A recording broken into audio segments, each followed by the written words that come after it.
சரியான வெயில். மணி 1 ஆச்சு. எங்கள் அம்மா என்னதே பண்ணுதுன்னு தெரில.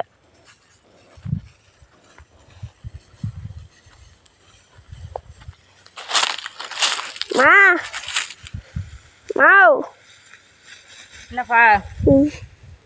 மதியானம் ஆயிடுச்சுமா. மதியானம் தான் ஆயிடுச்சு. நீ கேமரா எடுக்க தெரியுதுன்னு இந்த போனை அப்படி தூக்கிட்டு வந்து கேமரா எடுத்துட்டே நில்லு பாப்பா. 1 மணி ஆச்சு. நமக்கெல்லாம் குட்டியோண்டு வயிறுக்கு 3 வேளை சாப்பிட்றோம்ல, அதுக்கு வயிறு ஃபுல்லாக உடம்புதேன். பாவம் இல்லையா? செத்தோட வந்து இந்த ஒரு அரி புல்லை அரிச்சு உட்காருவோம் கொள்ளுவோம்லாம் கிடையாது. 1 மணி ஆச்சு. வெயில். நான் வீடியோ எடுக்கிறேன்னு சொல்ல தூக்கிட்டு வீடியோ எடுக்க வேண்டியது. வெளுத்து பிடிக்கும் வெளுத்து. நீ டீ குடிக்கிறதுக்காக அந்த மாட்டுக்கு புல்லு பிடிக்கி போட்டு சனி ஞாயிறுல போனை கட் பண்ணிட்டு ஒடியா பாப்பா. வெயில் வந்துருச்சு. இன்னைக்கு மழை சரியான மழையா வந்துடும். பாரு இந்த 4-5 அரி அறுத்துட்டேன் அந்த புல்லு ஊரா. நான் 2 அரி அறுத்து போட்டால் அந்த மாட்டுக்கு பாவம் இல்லையா? ஏப்பா வெயில் சரியான வெயில். எப்படி ஒன்று அடுத்த வருஷம்லாம் ஹாஸ்டலுக்கு ஃபீஸ் கட்டுறது? அந்த மாடு நம்ம வெயிலை பார்த்தாப்புல சரியாக வந்துருமா? வெயில் போடுறதுன்னு போய் உட்காந்தா நம்மளுக்கு யார் தருவா? நம்ம வேலையை நம்ம தான் பார்க்கணும். வெயிலாவது எதாவது மாடு பாவம்.